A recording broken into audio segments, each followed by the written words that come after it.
आम्ही तिन्ही जगाचा आणि आई विना भिकारी।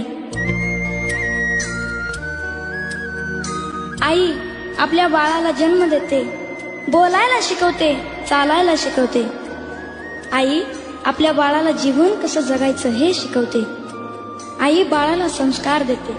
मागू कसा मी। आई म्हणजे दारातील पवित्र तुळस आणि आई म्हणजे वेदनेनंतरची पहिली आरोळी। अन मागू पुन्हा कर्तृत्वाला पूर्ण करीत जी खंबीरपणे उभी राहते ती म्हणजे आई। आपल्या बाळाच्या मुखात जाणारा घास पाहून जिची भूक नाहीशी होते ती म्हणजे आई।